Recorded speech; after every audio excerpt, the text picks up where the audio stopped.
YCP candidate ముందు బడాయి కోసం అల్లు అర్జున్ చేసిన పెంట పని ఇది అని సినీ అభిమానులు వాపోతున్నారు. ఏ ముహూర్తంలో అల్లు అర్జున్ గారి జీవితంలోకి దాపురించాడో గాని శిల్పారవి అనే వైఎస్ఆర్సీపీ క్యాండిడేట్ సినీ అభిమానుల పట్ల ఒక శనిగాళ్లా తయారయ్యాడు.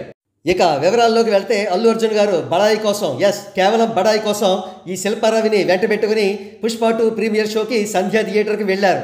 బయలుదేరే ముందు ఆయన తగినంత పోలీసు బందోబస్తు థియేటర్ దగ్గర ఉందో లేదో ఎంక్వైరీ చేసి ఉండాల్సింది. సహజంగానే అల్లు అర్జున్ గారు థియేటర్లోకి ప్రవేశించిన మరుక్షణం జనం ఆయన కోసం ఎగబడ్డారు. ఫలితం తొక్కిసలాట జరిగింది. రేవతి అనే మహిళ తన ప్రాణాలను కోల్పోయారు. ఈ పాపం ఎవరిదంటే మనకు కనబడే వ్యక్తులు థియేటర్ యాజమాన్యం మరియు అల్లు అర్జున్ గారు. కనబడని మరో వ్యక్తే ఆ శిల్పారవి. కాగా మహిళ తొక్కిసలాటలో మృతి చెందడం పట్ల పుష్ప 2 టీం విచారం వ్యక్తం చేసింది. ఆవిడ కుటుంబాన్ని ఆదుకుంటామని ప్రకటించింది. అయితే అల్లు అర్జున్ గారి ప్రతిస్పందన ఆశించిన విధంగా లేదు. తన సోషల్ మీడియా అకౌంట్స్లో కూడా ఆయన విచారం వ్యక్తం చేస్తూ పోస్టులు పెట్టలేదు. ఆ మహిళ కుటుంబాన్ని అల్లు అర్జున్ గారు మాత్రమే కాదు, శిల్పారవి అనే వ్యక్తి కూడా ఆదుకోవాల్సిన అవసరం ఎంతైనా ఉంది.